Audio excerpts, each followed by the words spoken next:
Hello friends, welcome back to my YouTube channel. ये इस ड्रामे का पार्ट नंबर 6 है। अगर आपने इस ड्रामे के पहले के पार्ट्स को नहीं देखा है तो प्लीज़ आई सजेस्ट पहले आप उनको देख लें सो डैट आपको ये स्टोरी बहुत अच्छे से समझ में आए। अगर आपको मेरी वीडियोस पसंद आती हैं तो प्लीज़ इनको लाइक भी किया कीजिए और मेरे चैनल को सब्सक्राइब भी कर लें। Thank you. इस पार्ट की स्टार्टिंग में हमें दिखाते हैं रूरू और श्यान दोनों तैयार बैठे होते हैं। यहाँ पर श्यान चेंगमू से पूछती है, क्या तुम आज शॉप पर जा रहे हो? पहले तो श्यान को जवाब देते हुए चेंगमू बोलता है, हाँ मुझे शॉप पर जाना है। तो श्यान उससे बोलती है, क्या तुम हमें स्वीट शॉप पे ड्रॉप कर सकते हो? जैसे ही चेंगमू ये सुनता है वैसे ही वो बोलता है, तुम दोनों वहाँ क्यों जा रहे हो? यहाँ पर श्यान उसको रिप्लाई देते हुए बोलती है, एक्चुअली मुझे सीनियर से कुछ काम है। चेंगमू श्यान से बोलता है, मुझे दुकान से पहले कुछ काम है इसलिए मैं डायरेक्ट शॉप पे नहीं जाऊंगा। यहाँ पर श्यान उसे रिप्लाई देते हुए बोलती है, कोई प्रॉब्लम नहीं है, मैं अपने से चली जाऊंगी रूरू को लेकर। इतना बोलते ही श्यान रूरू को लेती है और चली जाती है स्वीट शॉप पर। अगले पल हमें दिखाते हैं सीनियर की जो छोटी सिस्टर होती है वो बार बार चेंगमू के शॉप के चक्कर लगा रही होती है। यहाँ पर जिहान उससे पूछने की कोशिश करता है, मिस आप यहाँ पर कब तक खड़ी रहेंगी? चेंगमू जैसे ही शॉप में एंट्री करता है वैसे ही ये अपने लटके झटके दिखाना शुरू कर देती है और बोलती है, क्या तुमने मुझे पहचाना? चेंगमू को पहले तो याद नहीं आ रहा होता है। जैसे ही वो शर्ट की तरफ इशारा करते हुए बोलती है, चेंगमू को याद आ जाता है। वो जिहान से बोलता है, तुम इनको पे कर देना। वो डायरेक्ट ही रोकते हुए बोलती है, मैं यहाँ पर अपने पैसे लेने नहीं आई हूँ बल्कि मैं तो चेंगमू को अपना बॉयफ्रेंड बनाना चाहती हूँ। इतना सुनते ही वो वहाँ से ऐसे भागता है जैसे पता नहीं उसको क्या हो गया है और जिहान पीछे से इसको रोक लेता है और बोलता है, बॉस ने मुझे बोला है कि आपको जो भी कोई काम है वो आप मेरे को बता सकती हैं। अगले पल हमें दिखाते हैं श्यान अपनी इन्वेस्टिगेशन चालू रखती है। वो सीनियर से पूछती है कि आपको ये डिजर्ट की रेसिपी कहाँ से मिली थी?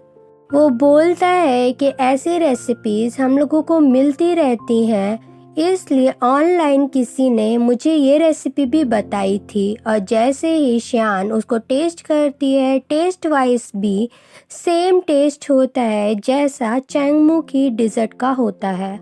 श्यान यहाँ पर चौंक जाती है और बोलती है, ऐसा कैसे हो सकता है? टेस्ट वाइज भी ये इतना सिमिलर टेस्ट कैसे कर सकता है? बातों बातों में सीनियर श्यान से पूछने की कोशिश करता है कि क्या तुम चेंगमू के घर पे रहती हो? यहाँ पर श्यान पूरी प्रॉब्लम तो नहीं बताती है सीनियर को, मगर इतना बोल देती है कि रूरू के फैमिली में कुछ प्रॉब्लम है मॉम डैड के बीच में, इसलिए रूरू को मेरी बहन ने यहाँ पर भेजा है और चेंगमू उसका गॉडफादर लगता है, इसलिए रूरू की वजह से मुझे चेंगमू के घर पर रहना पड़ रहा है।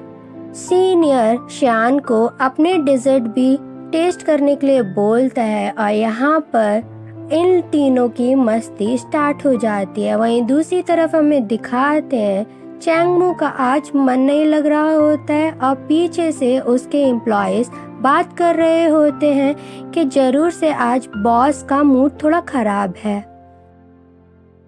सीनियर की सिस्टर शॉप से जा ही नहीं रही होती है। वो चेंगमू का वहीं बैठे बैठे खड़े खड़े इंतजार कर रही होती है और ये सारे एम्प्लॉयज भी उसके सारे नखरे देख रहे होते हैं। उन लोगों को ऐसा लगता है कि ये हमारी फिर से कोई ना कोई रेसिपी चुराने के लिए यहाँ पर आई है। तो जी शान वहाँ पर पहुँचता है और उससे वहाँ से जाने के लिए बोलता है।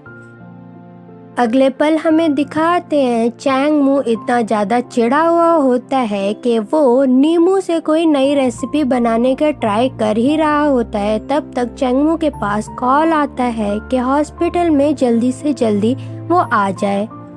एक्चुअली रूरू का एक छोटा सा एक्सीडेंट हो चुका होता है। यहाँ पर चैंगमू जैसे ही रूरू के पास पहुँचता है वो डॉक्टर से पूछने की कोशिश करता है इसको क्या हुआ है।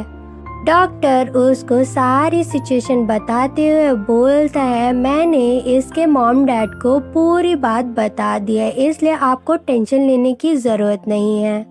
जैसे ही चैंगमू मॉम डैड सुनता है वैसे ही वो रूरू को अपनी गोद में उठाता है और बाहर चला आता है।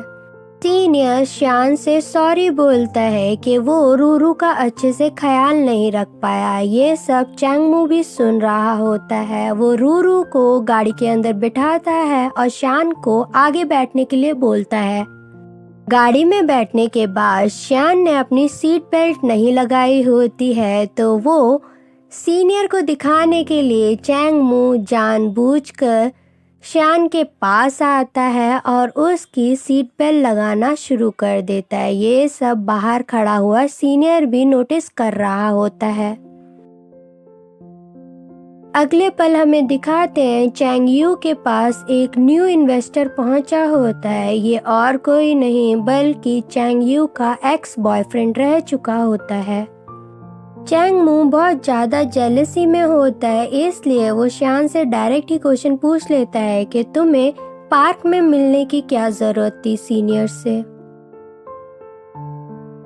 चैंग यू का एक्स उसको पूरी तरीके से कन्विंस करने की कोशिश करता है, बोलता है कि तुम मेरे साथ दोबारा रिलेशनशिप में आ जाओ। यहाँ पर चैंग यू सिर्फ और सिर्फ काम की बातें कर रही होती है।